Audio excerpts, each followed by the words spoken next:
United States of America, and to the republic for which it stands, one nation, under God, indivisible, with liberty and justice for all. Mr. Clerk, could I have a roll call, please? Alderman Bowman. Present. Alderman Lockeman. Here. Alderman Reese. Here. Alderman Miller. Present. Alderman Dickerson. Here. Alderman Long. Here. Alderman Turner. Here. Alderman Livingston. Here. Mayor Hassel. Here, and we do have a quorum. Good evening, everyone. Tonight we have several ceremonial matters. First tonight is we're honoring Dennis Culpepper for a long tenure of service. You join me up here, please, sir. How many years have you been with us now? 30. 30 years, 30 years. I've been thinking about this today, and you know, it used to be growing up as a kid, you heard people, it was, well, you work for 30 years and you retire. Well, I don't know what your plans are. It seems like the world changed. It's usually longer than 30, but it's like 30 just seems like such a long, long time. So it's a, yeah, I bet it does. So, but in this day and age, it's almost unheard of to see people stay 30 years in the same place. So I think this is a huge milestone for anyone, and I know we've been very lucky to have you, and very honored to have you. We hope to have you for years to come, especially with the new water plant coming online. It would be good to have your expertise out there. All right. So, anything you want to say? No, I'm good. I enjoy my time here. So. Well, we enjoy having you. So, on behalf of myself and the Board of Aldermen, I'd like to present you with this certificate. And thank you again for your 30 years of service. Thank you. Could you turn that around Oh, so yeah, we there can we go. see it as well? Thank you. Yeah. All right. Nice smile. Thanks, guys. All right. Congratulations.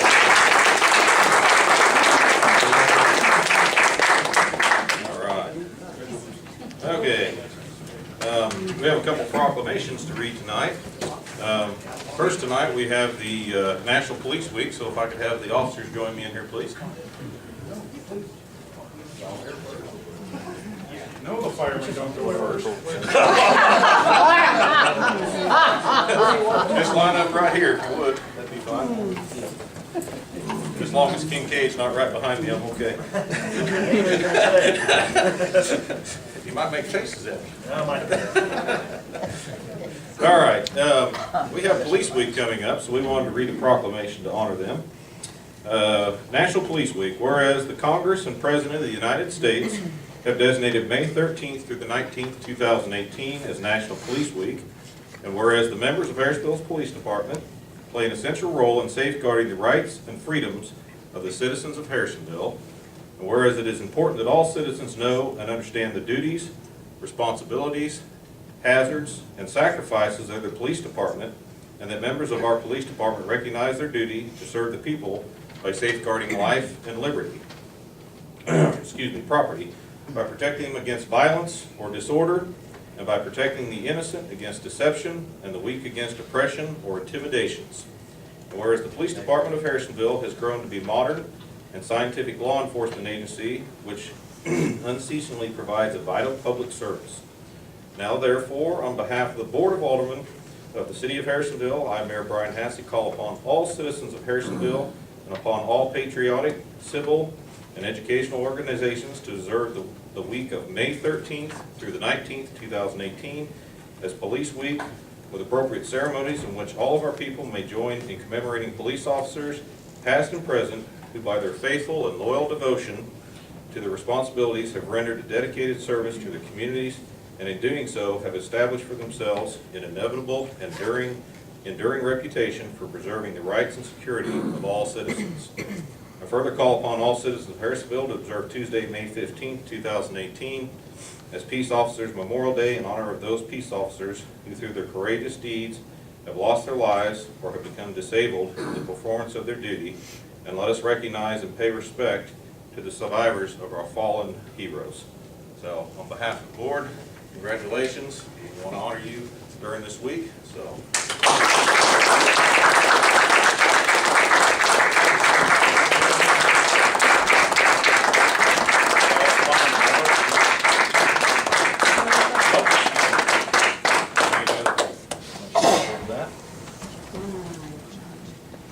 Nice smile, guys. All right. Thank you again, gentlemen. Appreciate all your hard work. That's for you to keep. Thank you. You bet. All right.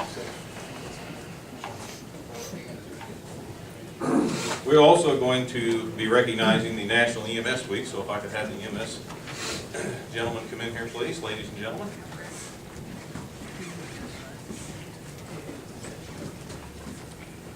Watch them get a call right in the middle of this. There, I'll knock on wood, how's that? All right, National EMS Week will be May 20th through the 26th, 2018. Whereas Emergency Medical Services Week will be celebrated throughout our nation, May 20th through the 26th. And whereas emergency medical technicians and paramedics provide critical services through first response, treatment, transport, prevention, and intervention. Whereas the quality of care provided may affect a patient's journey throughout their course of treatment. And whereas the professionals may risk personal danger when entering unstable environments to deliver urgent and essential care, often under immense pressure and with little thanks. And whereas the Harrisonville Emergency Service Department employs professionals, firefighters, who are also certified emergency medical technicians and/or paramedics. Now therefore, on behalf of the Board of Aldermen of the City of Harrisonville, I, Mayor Brian Hassett, call upon all citizens of Harrisonville and upon all patriotic, civil, and educational organizations to observe the week of May 20th through May 26th, 2018 as EMS Week, and to honor the first responders whose bravery and selfless dedication has enhanced the quality of life we all enjoy. On behalf of the board, I'd like to say thank you.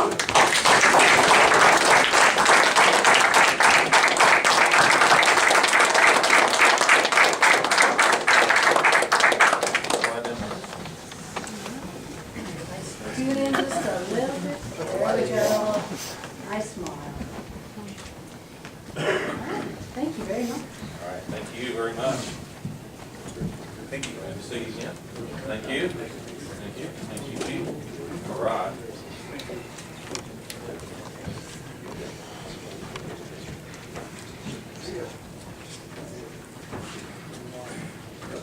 Okay, that concludes our ceremonial matters tonight. So at this time, I will open the floor to public participation. Anybody who has anything to bring before this board that is not on our already scheduled agenda, please feel free to step forward at this time. If you would, please provide the clerk with your name and address.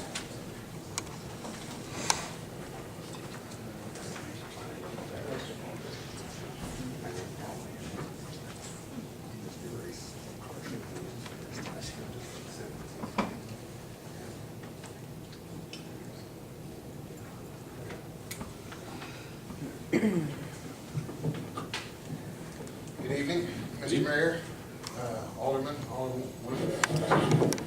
I represent the American Legion here in Harrisonville, Post 42. As I became the first vice commander of our post, my job that I assigned myself was to get more active in the community. And so we had a car show last weekend that brought out good fellowship and good meeting with the public. My goal is I would like to open a line of communication with the city. I want to bring in the Vietnam Memorial Traveling Wall in 2019. It's going to cost us about, the Legion itself is going to cost us about $10,000 to bring it in. But I've already headed up all of our fundraising and all that, and I've got events scheduled to raise money. And so I'm looking at 2019 is when I'd like to bring it in. And the reason why I've come so early is we've got to get early on the schedule for the moving wall. And so I've already got approval from the American Legion that it is a go. It is my motion to bring the wall in has passed. And so I've got the support of the American Legion. And so what I need from the city is a line of communication to see if we can find a spot in Harrisonville where we can put the wall. It cannot be on concrete, it cannot be on asphalt. It has to be on grass. It has to we'll have to build tracks for this wall to come off of because, and we'll have to lay down some, or not asphalt, but gravel, a walking path for everybody to use. And so we'll take care of that. And so basically, I'm here tonight to open the line of communication before I went to the wall, I have to have approval from the city that, that we get to talk, that it's a go, that we can bring it in. And then once we get a date from them, I have to put a $2,500 deposit to save our date. So I have not communicated with them yet. I did communicate with our post and got approval and got backing from our post.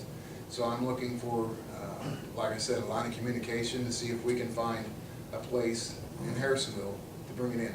And let me give you a little backstory. My father-in-law is the commander of the American Legion Post in Windsor, Missouri. They brought it in 3 years ago, and in the 5 days that it was there, they brought in 20,000 people. So that's a lot of people to bring into our community. And that's one thing that's very important to me is outreaching to veterans, and if it takes bringing a wall in, and we get to talk to them, get somebody some help, or somebody needs a place to go, they kind of feel lost, then that's what we're here for. So basically tonight, just starting the initial conversation with the city to where we can find a good place. Whenever we put in our application, we choose a date, but in all actuality, they give us a date. And so, until I get, some sort of line of communication with the city that, okay, we can do this, then we can start rolling the ball. Yes, sir. How much room do you need? That's, I've got to get full, everything. It's less than an acre. It's less than an acre that I need. And because we're going to be not only just the wall, there's other areas of interest that come with the wall. There's a Vietnam, they're called mini tents, where you go into these tents and you see what it was like in Vietnam. You see how those guys dealt with what they did with day in and day out. And then also, there's a Huey helicopter that was actually fought in Vietnam that we'll bring in as well. So it'll be not just a wall, it'll be a whole gathering of information and just basically us reaching out to the community, say, hey, these guys sacrificed a lot. Some gave their ultimate sacrifice, in a very unpopular war that they weren't received very well home.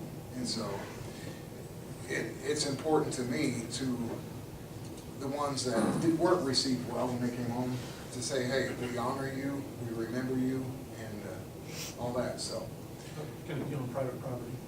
it can be on private property. It does have to be on grass, and they've got tracks that we'll have to build and everything else.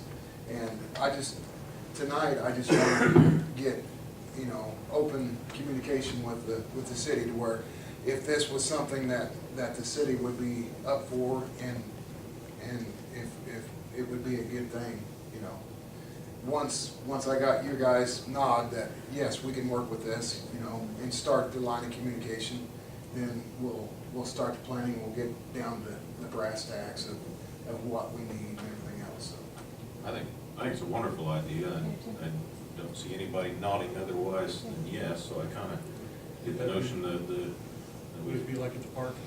that could be, that's a possibility.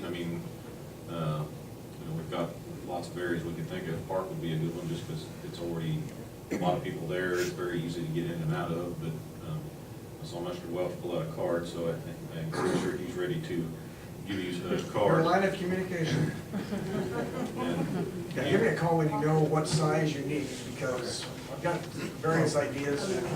Okay. Twice in Festus, we had the wall come through. Okay. So I'm kind of used to or familiar with it. It didn't help set it up, it didn't help organize it, but we had it. And we had a lot of folks that visited. very, very moving, very wonderful tribute. Steve, you have my contact info. If you need anything, just again, holler, you holler for tonight. Okay. So I think this is fantastic. I know he's been up at the, when they had the Veterans Day ceremony. I've seen you up helping with that.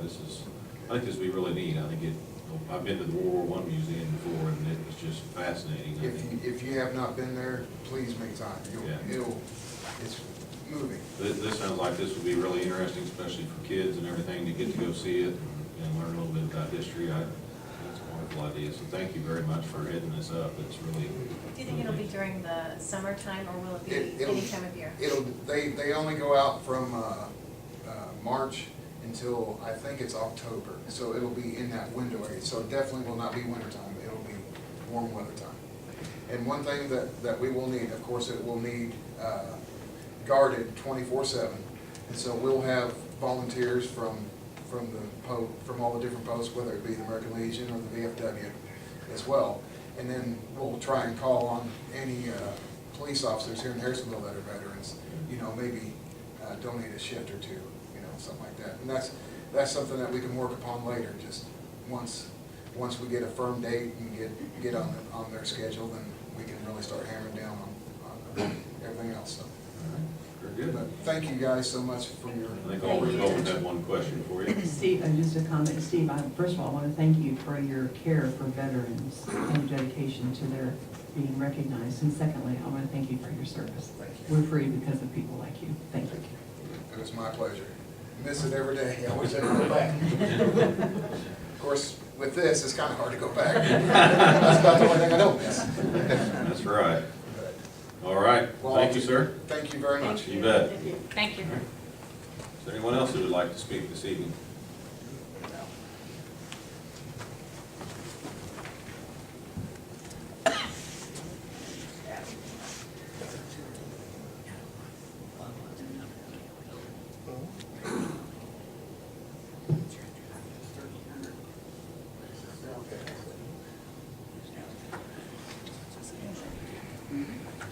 Good evening. Good evening. How are you all doing? Good. Actually, my name's Evan Lynn. I'm here regarding the closure of Harrisonville City Lake. I assume y'all are familiar with this. This happened about a month ago, I think. I assume you're referring to the closing of the boat ramp. But, yeah, Okay. not the All right. No, that's fine. That's fine. Sorry. It goes in the minutes, I just want to be sure it's clear, so yeah. About the Okay. boat ramp. Yeah, okay. And actually, that is what, the gentleman over there, and then actually a lot of people that aren't going to be with us today, Uh-huh. we were curious to know if there was any way that we could reopen, or at least have access to the boat ramp. We were told that,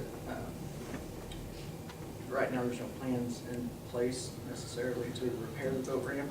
Well, we had a discussion at Public Works. The issue now is there's there's damage on the ramp where there's actual rebar sticking out. I guess it's under the water. If I'm correct, if I miss anything, Mr. Yeah, Patterson, you're right. You can jump in and tell me no. Anyway, there's rebar, so we had a concern about if somebody backed that in there, walked that in there, whatever, causing damage, and then we would be liable. The issue is until the water level drops, we could try to throw gravel or something in there, but it's just gonna wash right out. The way I understand it is the lake should drop to a level where we could access it unless we get an unusual rainy season during the summer. Otherwise, I don't know, what's the term for how you block that off to, you mentioned? Coffer dam. Coffer dam, that's it, yeah, and that'd be the only other way to do it. I think it's kind of costly, and it's, the lake is first and foremost is our water source. That's what brings us our drinking water. Any of the recreational activities that we allow on there is kind of a secondary, and that's when they put the ramp in. So it's a temporary closure. We don't have any permanent plans for closing it. It's just until we can actually access it to repair it, and it's not something where we want to let water out of the lake. If it is a dry season, we sure as heck don't want to lower the level of the lake purposely to get to it. So that's kind of where we're at with it right now. It's a temporary closure, and we're hoping that we can get in there this summer and get it patched up and get it back opened up. I know fell right in the middle of crappie season, so I'm sure that's what got people's attention. I've heard some people asking, and I'm like, well, yeah, it's crappie season. I know people are fishing and they're wanting to get out there. So it affects people that have a boat too big or heavy to lift up and sit on the water. Well, and that was another question was, is it possible, I have not been out there since it's been closed. I've heard that there's a concrete block in front of the ramp and some sort of barrier around the parking lot. I don't know if you guys been out there and seen this. I have not been out there. It's quite a ways out. I don't, There's 2 concrete barriers in the ramp. in the Just in ramp. the ramp. The north lake is just as bad. It needs to be closed too. I don't know who oversees that. Is that? the North Lake? That's a combination of us and Okay. the Department of Conservation. Okay, okay. Would it be possible to unload our boats? A lot of us have trailers. I mean, we're used to going down like Truman Lake and you can drop your boat pretty well. Some of the creeks down there, you kind of just drop it off wherever you can drop it off at. Would it be out of the question to possibly drop our boats in the lake, in the surrounding shoreline? Do you want to back it back in there? Is that what you're saying? Back the trailer in? Yes. I'm gonna venture to bet this. Well, there's an old that tears ramp up on the other side the that banks. used to be used. It's also blocked. There's an off. existing gravel ramp off to the side of the concrete Yeah, ramp. on the other cove. Instead of taking a right to the ramp that he's Right, talking you about would go there. straight to the. I'm not real familiar with it because I've seen it from like stopping where the generator was, so. I had a gentleman yesterday ask me about the boat ramp and stuff, and it was closed, went over how long, and he said there used to be an existing boat ramp that's gravel. That's what they're off on saying, the yeah, that there's side. one on the side, yeah. And he wanted to know about that. And you go straight down instead of curving over towards. Right. the- The reason that was closed was because it damages the lake itself. It tears up the bank, Uh-huh. which is why the concrete dam, or concrete ramp was put in. Mhm. So it would be our preference that the gravel ramp also not be used. And it's not much of a gravel ramp at this point anyway. Because we obviously have to maintain it. Right. What damage is it gonna do to use it temporary? Well, depends on how many boats are backed in and out, how many people spin their tires, and how heavy their truck is. What do we pay for the gravel? Well, yeah, what if some of your citizens offer to pay for the gravel? It's not a matter of the cost of the gravel, it's what it does to the banks of the lake. But that's what the gravel protects. No. Well, I believe that the city park lake up on top is also a gravel ramp. It also is. It's not, the issue here is with that lake being a drinking water lake, what we're trying to avoid is, that's why there's a horsepower restriction on that, is we Right. don't want to get stirred up, and you don't want that lake getting silted in, because then we have less water capacity. So we have to be very protective of the lake from the standpoint of, that's our source of drinking water. We lose that, we have to go somewhere else to find drinking water. And so maintaining the integrity of the lake, I mean, there's been discussion of wanting to raise the level of the dam so we can actually increase the size of the lake. But at this point, I mean, like I said, I know it felt really at a bad time for it to have that, damage, but until it drops, there's really no way for us to get in there. I mean, we could put gravel, but it's gonna wash out in short order. I mean, a few people backing that in there, it's gonna wash out. Somebody's gonna get a piece of rebar stuck through their tire or something, and then they're gonna be hooping and hollering that. Can I ask one more question? Sure. I don't mean to keep beating. No, you're all right. Would it be possible to put like signage up saying, the city of Harrisonville is not liable for any damage caused by trailer, and then just put, that there is an issue with the ramp?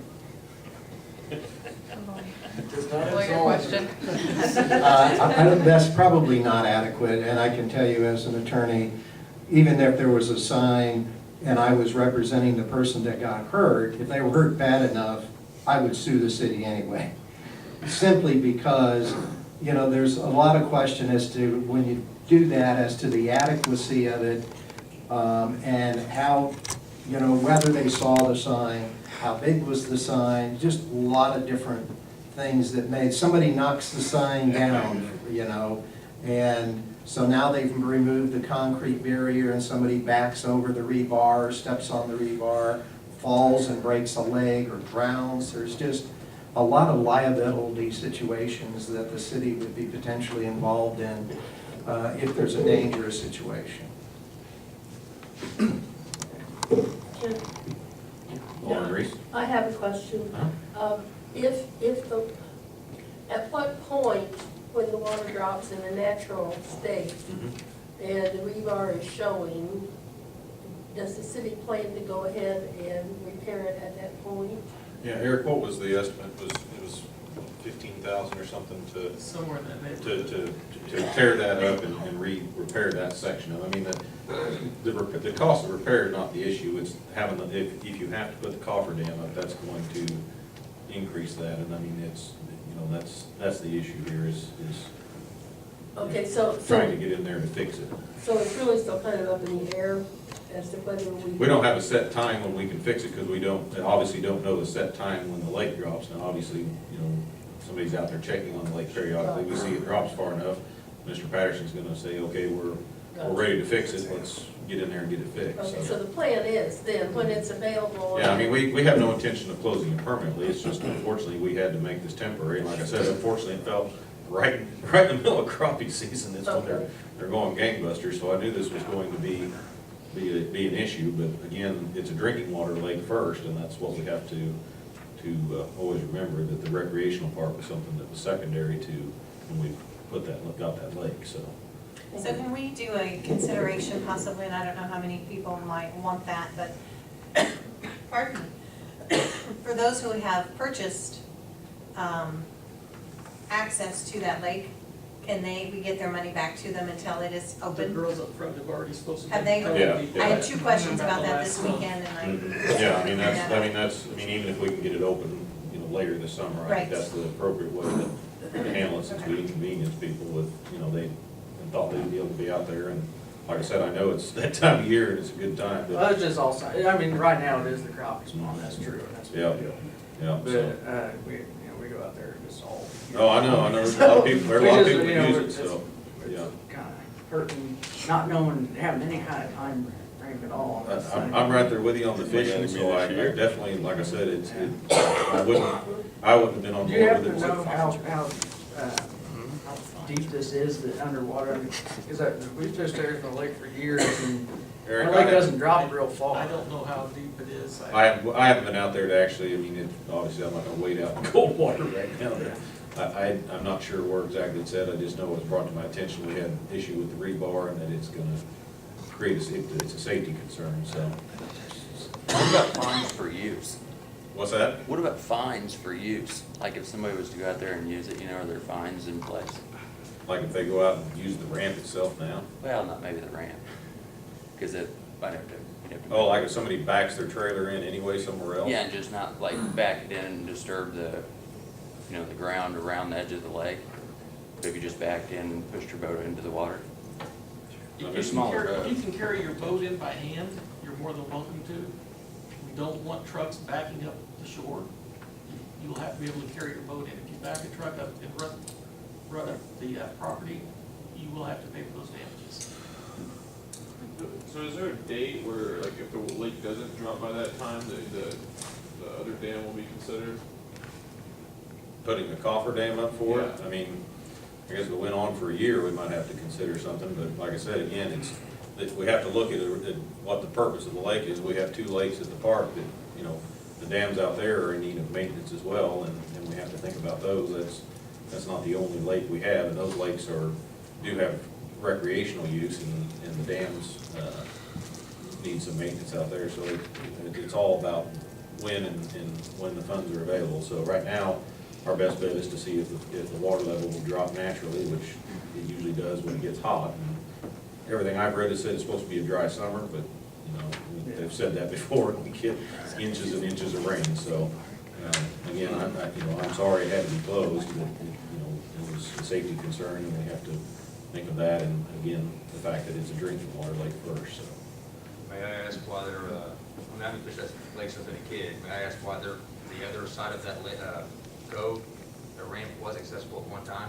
The gravel? Yeah. Well, that's why he was commenting that the event, you know, even with the gravel, it could cause you know, you get in there, somebody ruts it up, whatever, it could cause damage to the bank, and so that's why we put the concrete one in and close that one off, so. It was usable for years and years, but for an emergency ramp or you know, what's It's a temporary ramp.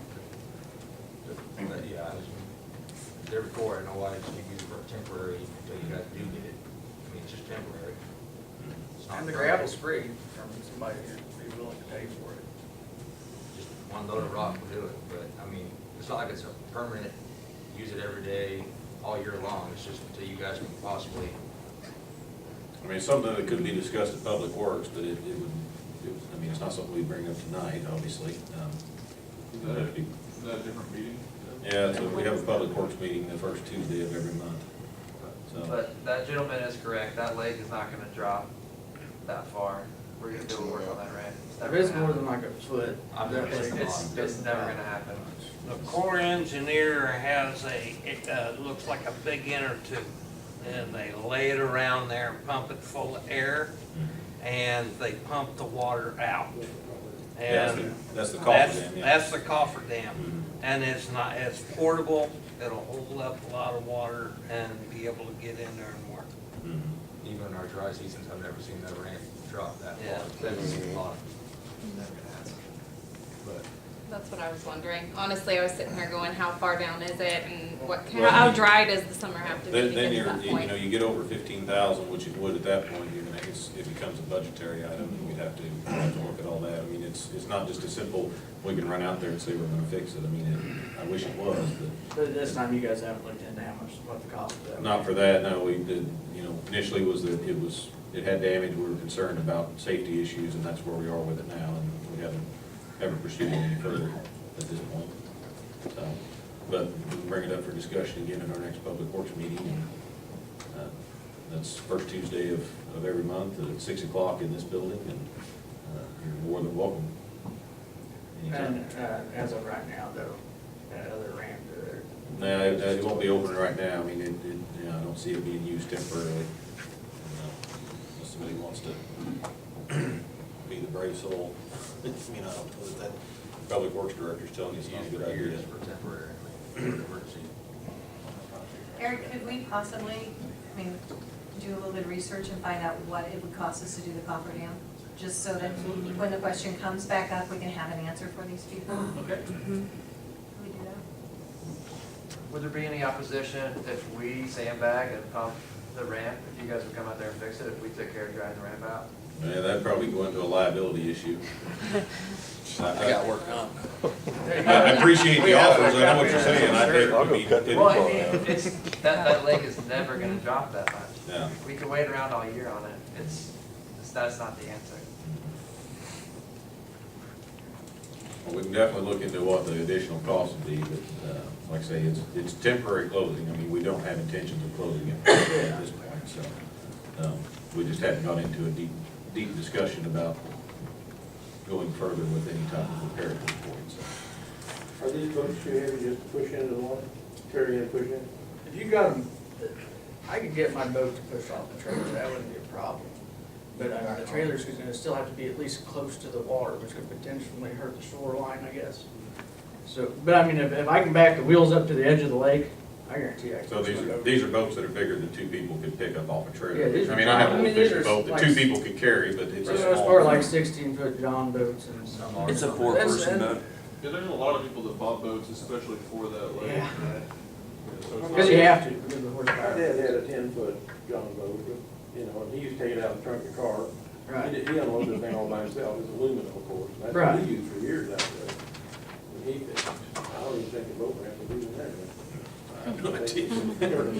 Back in dinosaur days. That's right. They could do that, but they lift their boat into the water. Oh, that's, yeah, we discussed, if you could pick it up and get it in there. They said that since the beginning of the month. So, I mean, we do have the next one. We do have the next one. But still, he says, as long as you don't the shoreline, right? For the next meeting, board meeting. For the next, Hey, Eric? Yeah. Could we get some pictures to have for the next meeting so we can, I mean, I haven't been out there in so long, I don't think I've ever been out to the boat ramp, to be honest. I've been out there to see the lake on our tour, but. Obviously, I won't be able to get a picture of the whole ramp. Correct, just But I the can- ramp I can itself. get the conditions around it. Oh, it has Yeah. a marina too? Okay. No. Picture of the old. There's a caretaker on it. I know, I'm like, what? No JC. Why don't we just? May I ask, Will, Yeah. We'll look at it. It'd be great. Yeah, I'll be here at 6 o'clock, yeah, absolutely. There's only one road All right. into it. All right, we'll see what we can do. Thank you. All right, is there anybody else who wants to One speak? more question on the boat ramp. Sure. So there's not really rebar, it's a very thin, like wire mesh, and that's been exposed for years. And, yeah, and you can get rid of that stuff that's above the water line right now, cut that metal out, if the metal is the concern. And that is only on half of the boat ramp. The full east side of the ramp is fine. There's some big holes on the west side. So is it possible we could open half of the boat ramp that's not a liability area? Just that concrete salt. And then when someone comes down with a trailer that's a little bit wider than what the ramp is, and they drop the axle off. They do that anyway. Yeah, so what is there in place right now for dropping an axle off the boat ramp? Can I sue the city if I drop an axle off the side of the boat ramp? The width is sufficient at this point. So I can sue the city if I drop my axle off the side of the boat ramp? If we didn't provide a wide enough width. The problem with the rebar was. Come on, answer the question. I have not Assuming- put it out into the water. It's not my job to advise. All right, does anybody else wish to speak at the podium? All right, seeing no one, I'm going to close public participation. We'll move on to the approval of minutes.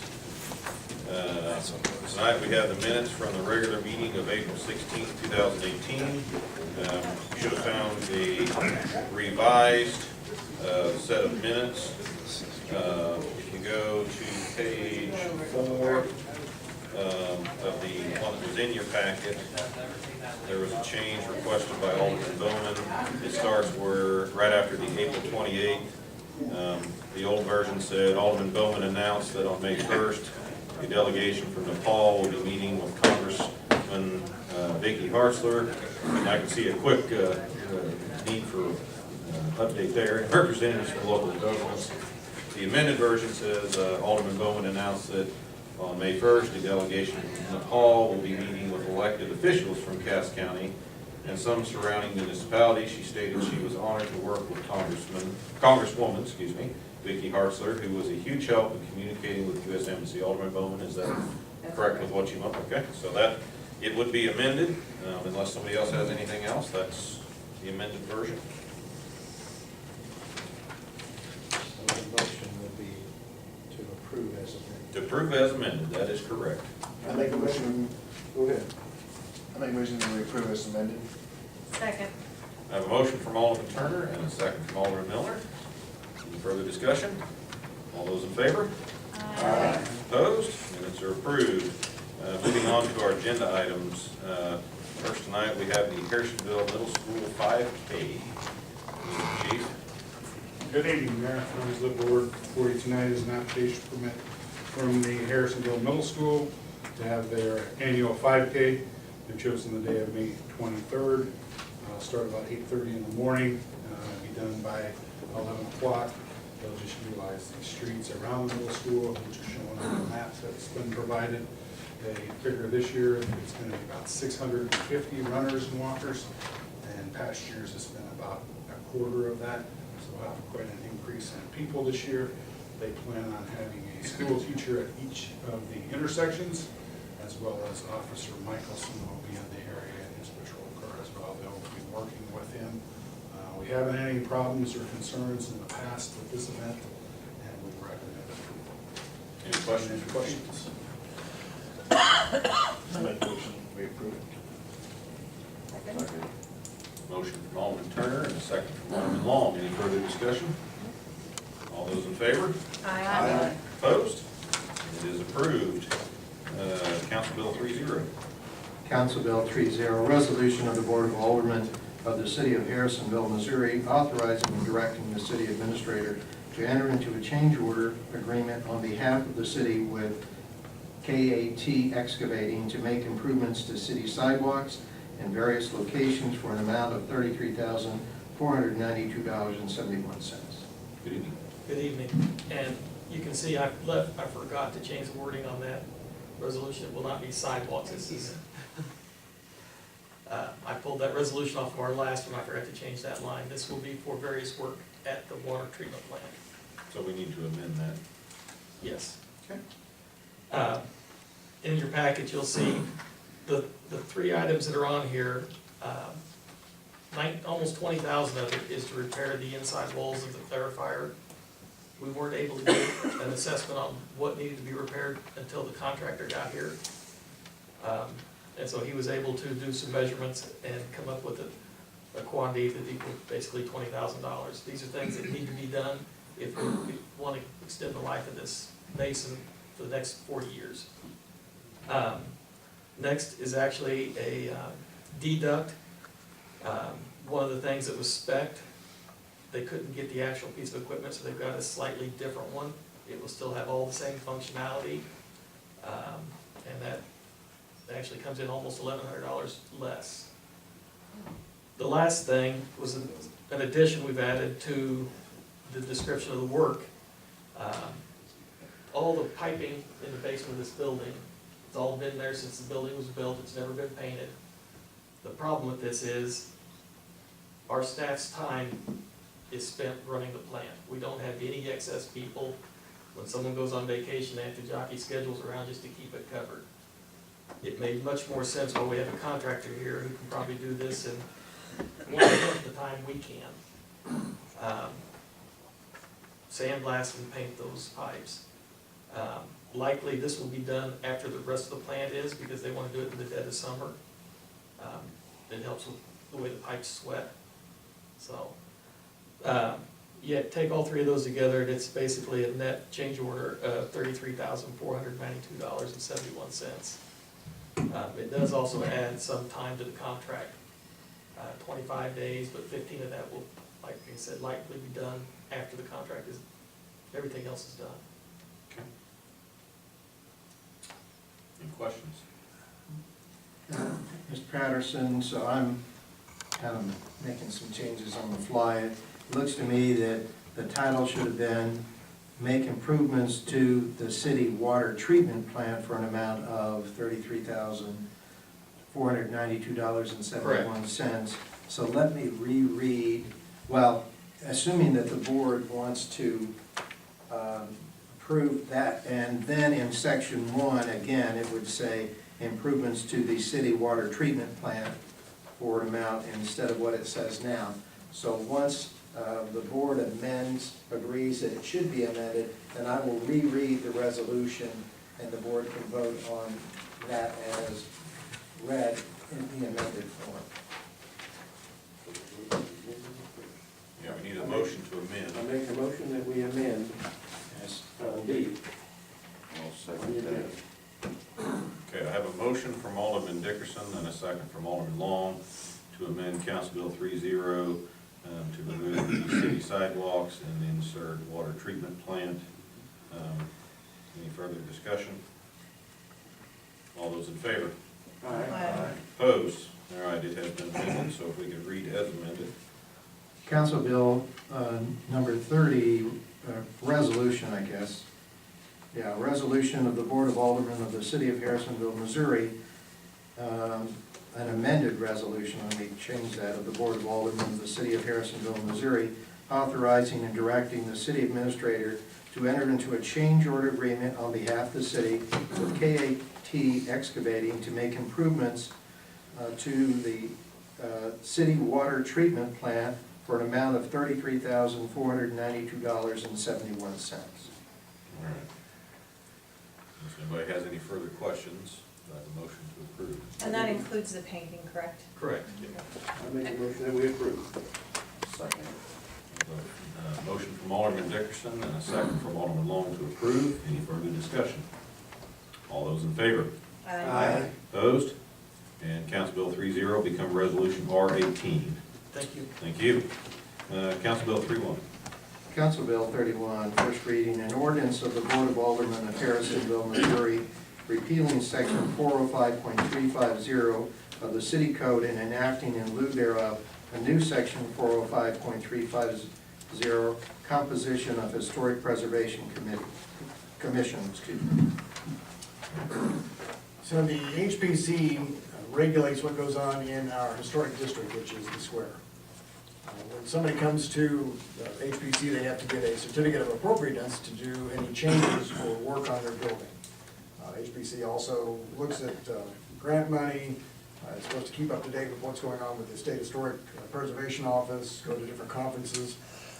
So we had some problems earlier this year where we were not able to get a quorum, and we had requests, specifically the county's contractor was here, asking for a certificate of appropriateness for the roof that they were putting on. When they were just doing the roof, it was fine, but when they decided to do more facial work on the building itself, it was outside the purview of staff to okay it. So we were trying to get the HPC together, had some difficulties. So we looked at maybe making some changes that we have brought to the board to look at to try to make it easier to get a quorum, and also put another person that we can have as an alternate be part of that board that is already there. So after contacting the state, see if there was any issues with what we wanted to do, they agreed that both of our ideas were fine, were okay with state statute. So we were looking at what we had in the ordinances was you had to have 5 members to have a quorum. We reduced it to 4, which would still be a majority of the board of 7.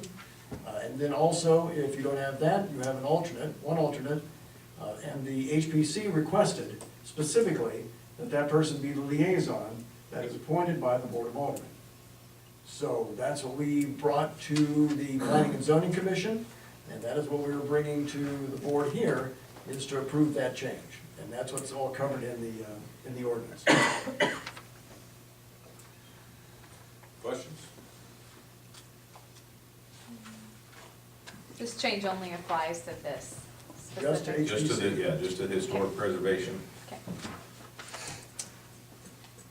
And this is an ordinance, so we either just have first reading, or if somebody wants to move it to a second reading, those are your I'll make a choices. motion that we move it to the second reading. Okay, second. A motion from Alderman Dickerson and a second from Alderman Long to suspend the ruling and move Council Bill 3-1 to a second reading. Is there any further discussion? I'll need a roll call on that, please. Alderman Dickerson. Aye. Alderman Long. Aye. Alderman Bowman. Aye. Alderman Bockelman. Aye. Alderman Turner. Aye. Alderman Miller. Aye. Alderman Levison. Aye. And Alderman Reese. Aye. I will need a second reading, please. Second reading, Council Bill 31, an ordinance of the Board of Aldermen of Harrisonville, Missouri, repealing Section 405.350 of the City Code and enacting in lieu thereof a new Section 405.350, composition of Historic Preservation Commission. Okay, roll call again, please. Alderman Long. Aye. Alderman Bowman. Alderman Milner. Aye. Alderman Turner. Aye. Alderman Bockelman. Aye. Alderman Reese. Aye. Alderman Levison. Aye. Alderman Dickerson. Aye. All right, and Council Bill 3-1 becomes ordinance 03437. Council Bill 32. First reading, Council Bill 32, an ordinance to amend Chapter 435 sign regulations of the Code of Ordinances of the City of Harrisonville, Missouri by amending Section 435.120, temporary signs concerning election signs within the City of Harrisonville, Missouri. So the current city statute allows for 32 square foot signs in multifamily commercial business districts, whereas in the single family duplex area, you're limited to 6 square feet. Community Development wanted to talk about this in their committee meeting and determined from some previous discussions that the city needed to limit the size of election signs to the same size in all districts. Larger signs could be a distraction, could be a safety issue at intersections, whereas the smaller signs, that's what we allow for almost everything. So to do that, we had to then narrow the specifics of the sign ordinance to election signs, and this is the size that we're bringing to the board to review and decide if that's what you want to reduce it to. Again, recommended by the Community Development Committee that it should be reduced to 4 square feet. Okay, any discussion? So what makes these signs any different from some of the signs that are already in place around the community? Permanent signs and or temporary signs for businesses. So, and but also what we're saying is we're not just limiting this to Harrisonville races, we're limiting bond issues. We're limiting anything that the city might want to put out there if we want to do a bond, the hospital, the schools, state, federal, Congress, Senate, presidential.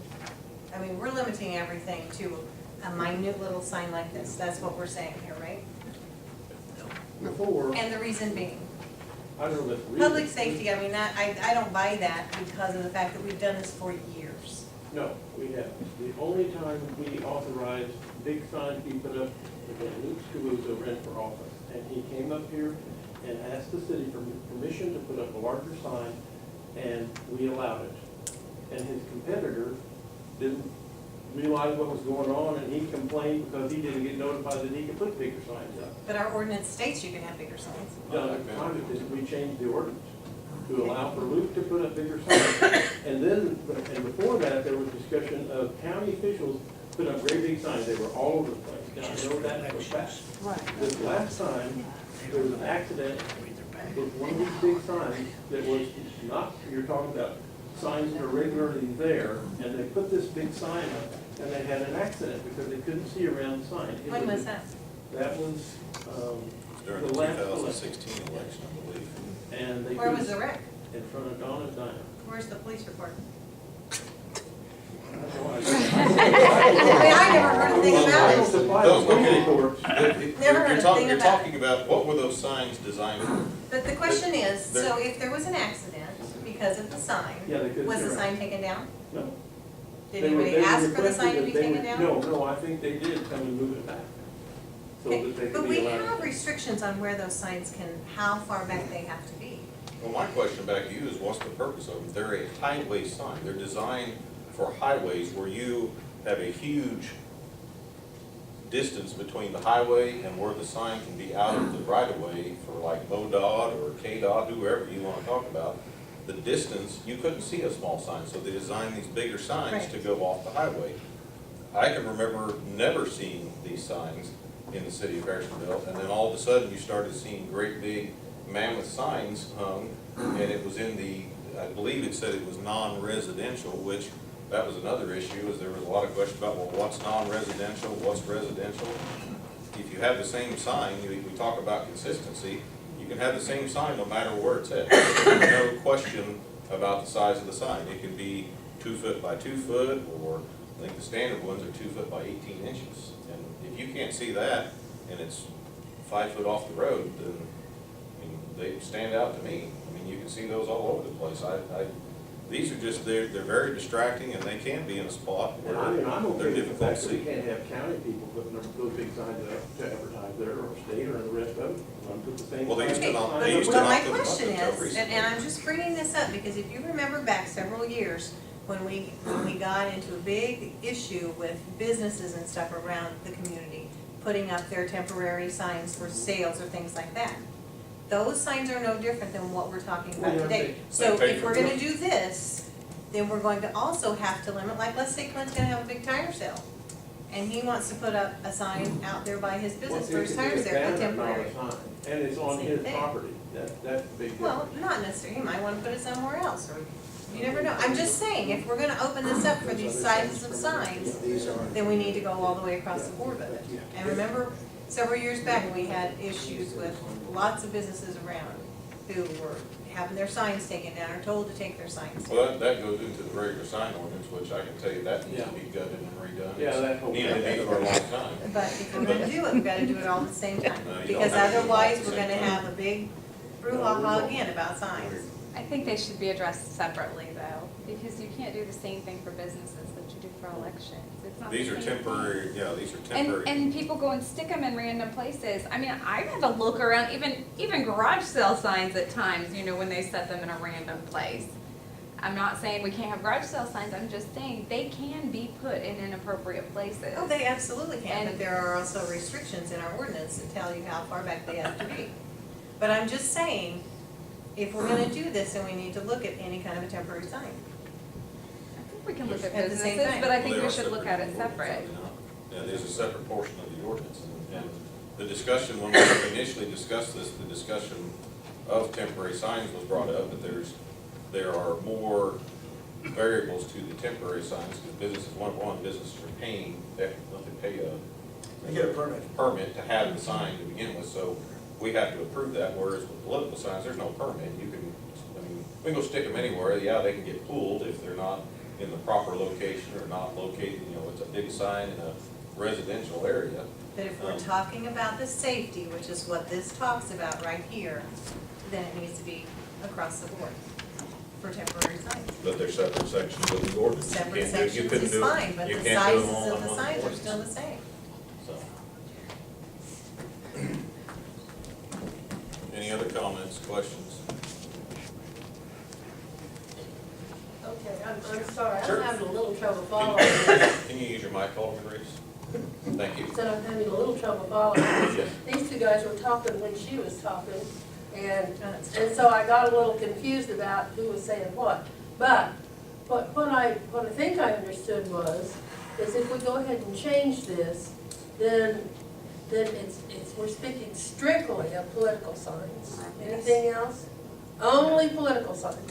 The political signs, not just the city.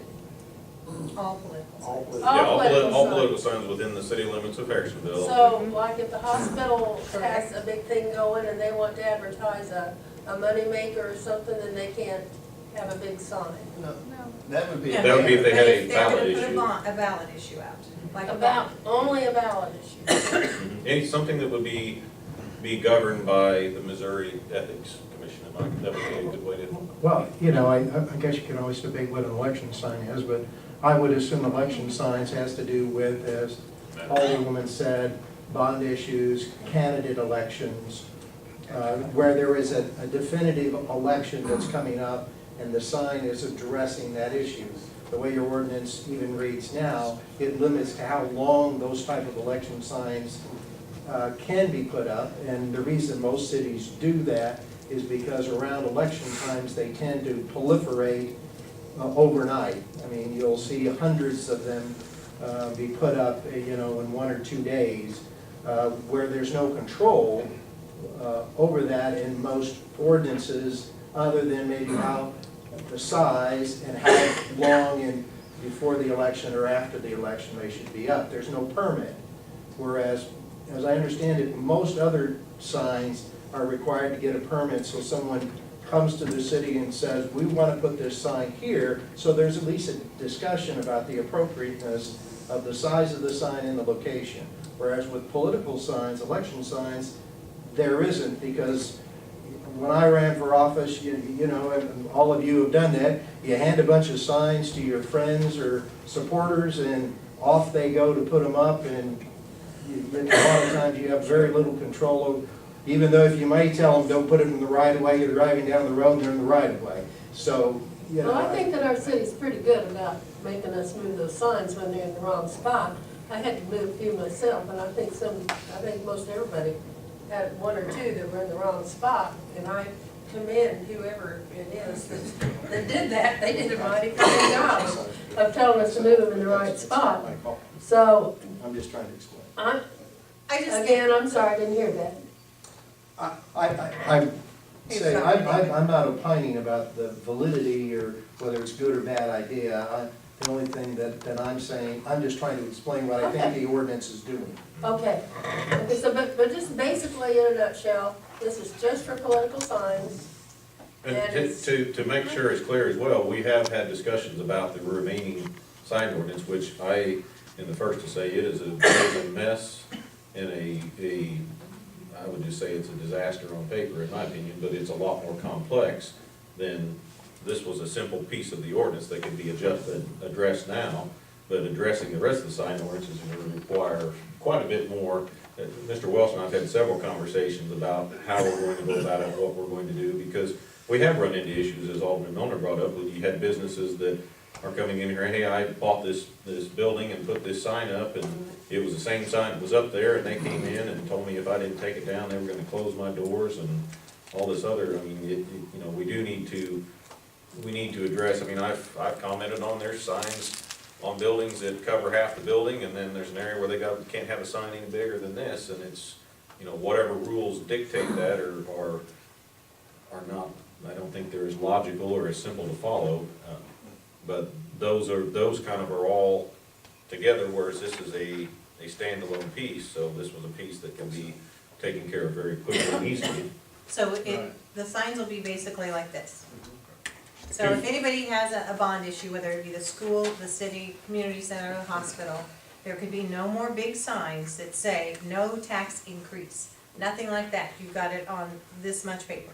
That's it. Well, actually, it would be something like this, the 2 foot by 2 foot is a Yeah, lot same bigger thing. than you think, Doesn't but matter. the city can't put signs You up, if I can't. remember correctly, the city itself can't put signs in support or against something anyway, so it's not an issue for the In my city. observation Informational there, sign. In my observation of the signs, there's been, in bond issues and all those are standard political signs anyway.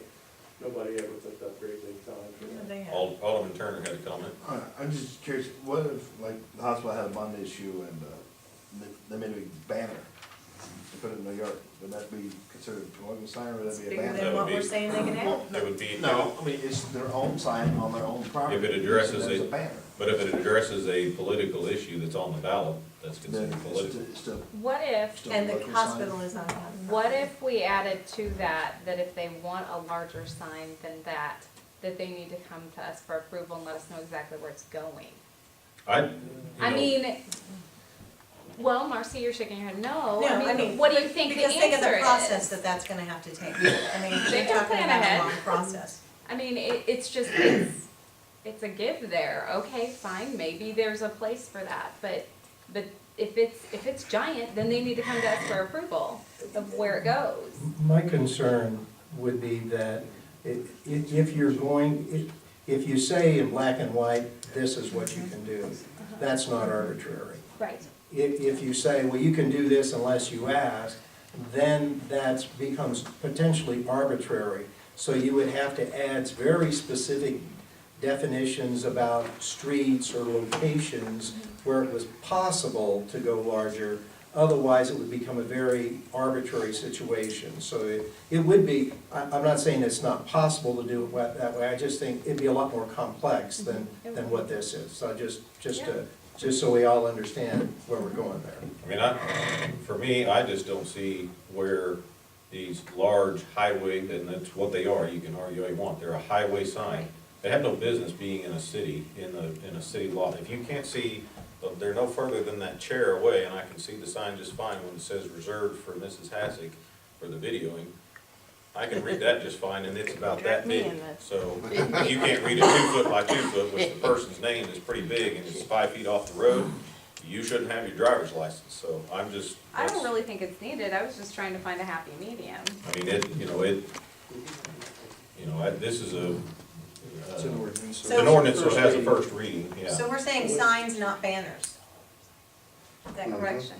A banner, with a political banner, it would be interpreted as a Well, sign. I think it says election signs, and if someone would to ask me my opinion, I would say any type of sign, banner that was, that pertained to an election would be an election sign. I don't think you're defining yard sign, I think you're defining all election signs, at least as written.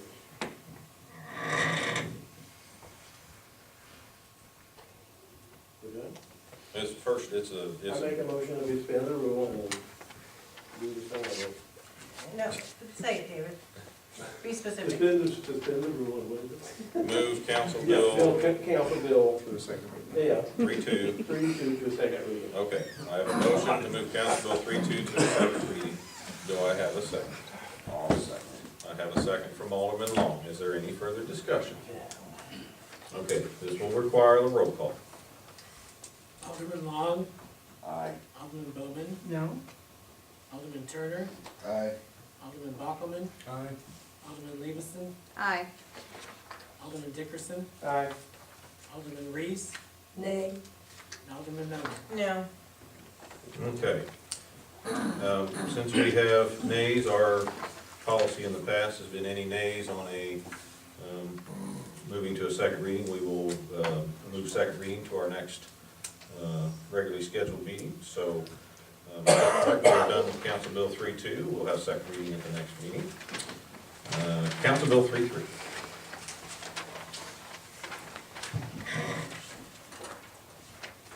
Council Bill 3-3, first reading, an ordinance to amend Chapter 405 zoning regulations, Article 23 rules of procedure governing amendments and special use permits by repealing Section 405.630B fees hyphen sketch of land in question and enacting in lieu thereof a new Section 405.30B fees hyphen sketch of land in question, establishing a new filing fee deposit when applying for a special use permit or rezoning, and removing the reduced fees for group care centers. So we're doing here what we did with the Board of Zoning Adjustment, and that's taking over all of the advertising and mailing of letters for the adjacent properties that are required to go out. Also in this section of the code, it allows group care centers to have a filing fee of like $25. We think it should be the same filing fee because it's going to require the same amount of work from staff, which is about 5 hours, and we've estimated it at $150. So that would be where Board Adjustment has one meeting. For this, you're probably going to have 2, maybe 3 meetings. And also meeting with the people to look at and discuss. So our estimate on that is a deposit fee of $150, and that's what we're looking at changing. So how many letters does 5 hours and $150 cover? You go out 180 feet from the property line. So in a commercial area, more likely it's going to be a few. You might have 5 or 6. Residential, maybe more, because like with Alderman Reese's Board of Zoning Adjustment, there were so many properties that were next to it that you're still sending out the same letter. It's a formal letter. Sure. Putting that together. Most of the time is going to be talking with the individual, getting the process, the application done, and then the 2 meetings that you're going to have. I just want to make sure that we have built in enough there to cover if for whatever reason we have an extraordinary number of letters or calls or hours, so that we make sure that that $150 covers our costs. Actually, this question came up at Planning and Zoning when we brought this before Planning and Zoning. And Mr. Chiodini, he works for the city of Grandview, and he discussed how they do theirs.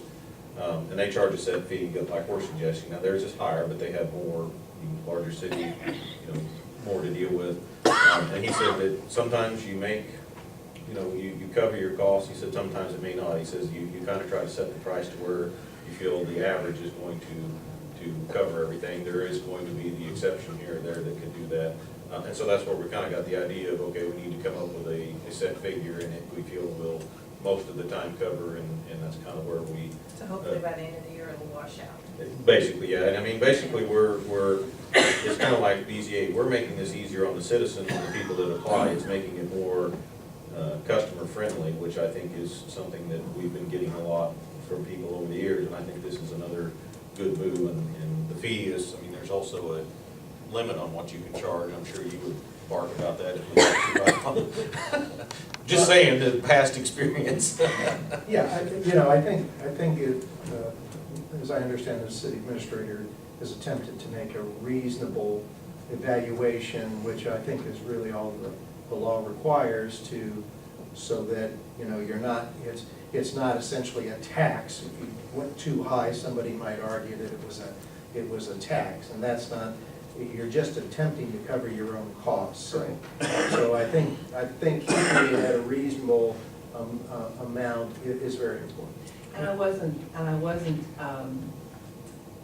questioning the process. I like the process. I like No, I know process of bringing it in. the actual money. I just want to make sure that our costs were covered, that we weren't losing money by doing it. And I was just trying to make sure you knew where we kind of came up with the idea for, that's how we came up with the idea of the price, so, but It anyway. was also comparable with the surrounding cities. So one state That's plus all I town. need to know. Very good, all right. Any other questions? Okay, this is another ordinance, so your choices are A, we can wait for a second reading, or B, we can suspend the ruling and move this to a second reading. I move we move to a second reading. Okay, I have a motion from Alderman Miller. Second. Second from Alderman Turner, and move Council Bill 33 to a second reading. Is there any further discussion? I will need a roll call, please. Alderman Milner. Aye. Alderman Bowman. Aye. Alderman Long. Aye. Alderman Turner. Aye. Alderman Bockelman. Aye. Alderman Levinson. Aye. Alderman Reese. Aye. Alderman Dickerson. All right, second reading, please. Second reading, Council Bill 33, ordinance to amend Chapter 405 zoning regulations, Article 23 rules of procedures governing amendments and special use permits by repealing Section 405.630B fees hyphen sketch of land in question and enacting in lieu thereof a new Section 405.630B fees hyphen sketch of land in question, establishing a new fee deposit when applying for a special use permit or rezoning, and removing the reduced fees for group care centers. All right, second reading, please, or excuse me, roll call, not second reading. Alderman Dickerson. Aye. Alderman Levinson. Aye. Alderman Reese. Aye. Alderman Long. Aye. Alderman Bowman. Aye. Alderman Miller. Aye. Alderman Turner. Aye. And Alderman Bachman. Aye. All right, and Council Bill 33 will become ordinance 03438. All right, that is it for our agenda items tonight. Alderman committee reports, Alderman Bowman. Mr. Mayor, I just want to make a comment about the election sign ordinance. I just think in the interest of open government and transparency, I'm pleased that we didn't advance it to a second reading. I'd like to see the opportunity for people in the city and businesses to be able to render their opinion, so thank you for that. I also want to acknowledge, you see the scarf that I'm wearing this evening. We had a great visit from the delegation from Nepal. We were visited last Tuesday by the mayor of a municipality of Kathmandu and one of his ward presidents. It was a great day, a great information exchange. We found them to be very gracious and very appreciative of the information that we shared with them, and they were kind enough to give each of us a scarf like this. It was just a great day to extend an international handshake. And as you saw in the minutes, I did appreciate the assistance from Congresswoman Hartzler in maneuvering through the U.S. Embassy in Nepal and getting visas handled. And then also, I'd like to acknowledge Senator Ed Emery, who provided a resolution for the group, and Representative Donna Fouch, who also provided a letter of welcome. So it was a great event. I was very proud to be a part of it. And I look forward to visiting with those folks in the future. Thank you. Thank you. Alderman Bachman? Alderman Reese? Yeah, I'm kind of sorry that our firefighters had to leave. I had an experience last week with them coming and rescuing my mother. She was falling on the floor again, and she was kind of stuck under the counter, and we couldn't get her up. And you know, when those fellows come, we sit here and we think about all the things that they do, and we say, oh, that's nice, let's stand up and clap for them, you know, and we mean that. But when you had it happen, and they come in and they rescue whoever it is that is being rescued, there you go. That's your best friend. Yes, it is, and it's amazing that Harrisonville has such a department. I will mention that they all look like they were about 14 years old.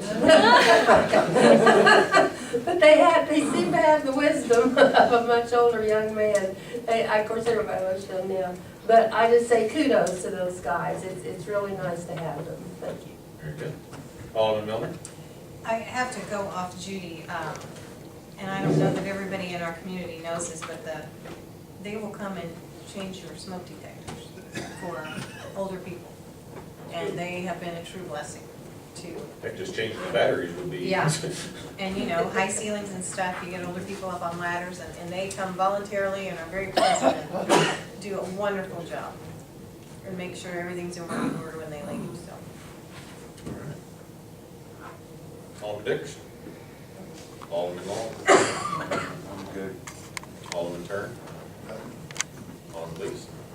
Since we're appreciating people, it's Teacher Appreciation Week this week, and tomorrow is specifically Teacher Appreciation Day, so thank your teachers. Right.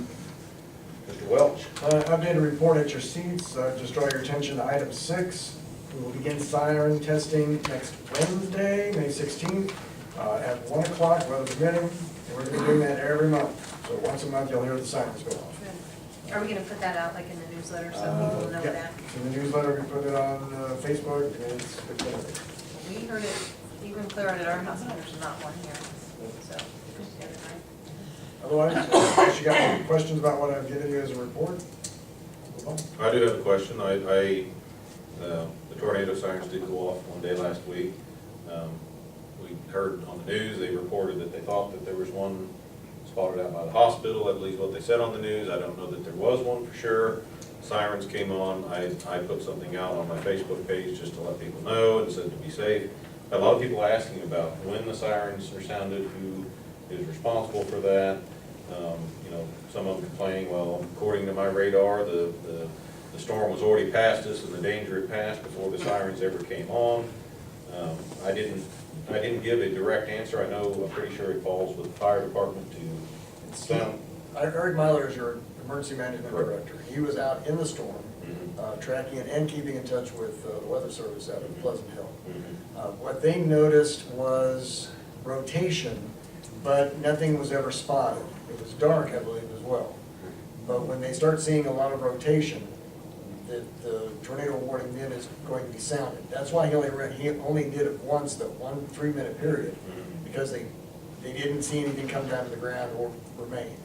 Whereas Belton, Raytown, Kansas City, they had definite rotation off the radar. So we have people who are spotting these looking to spot them directly, but we also have National Weather Service, and that was my understanding, but again, I didn't want to be incorrect, and so I wanted to be sure to give people a reply of how that works, because I know a lot of people, you know, it comes off, they want to know, hey, was there an actual tornado, and you know, where was it at, or, you know, hey, I thought there was one, and the radar, the news program showed it. Well, the news may show it, but National Weather Service is obviously, they know their stuff. I would think they've got the best equipment, so, all right.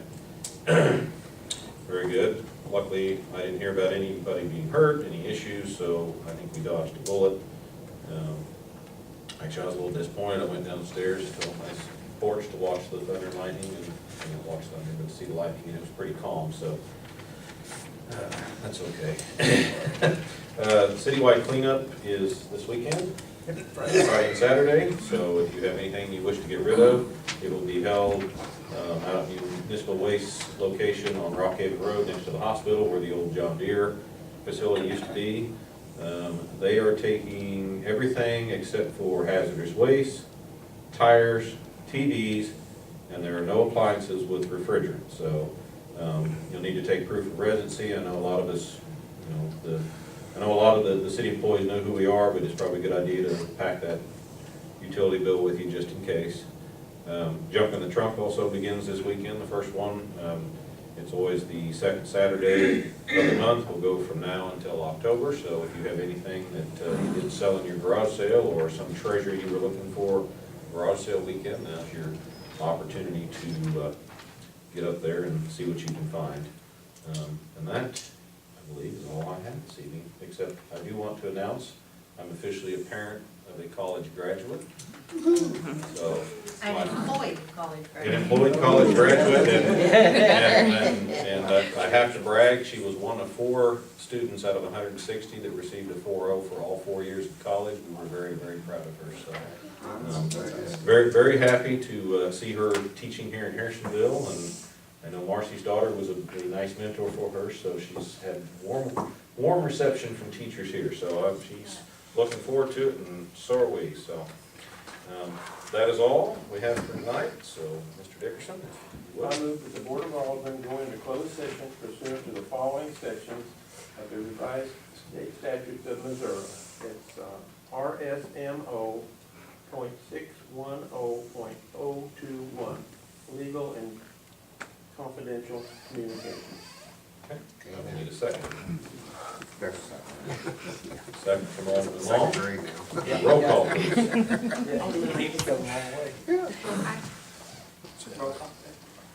Here, aye. I'm tired now. Sorry. You get her some food? Yay, I'm here. Okay. Yeah, I haven't eaten today, actually. Alderman Turner. Aye. Alderman Long. Aye. Alderman Dickerson. Aye. Alderman Milner. Aye. Alderman Reese. Aye. Alderman Bachman. Aye. And Alderman Bowman.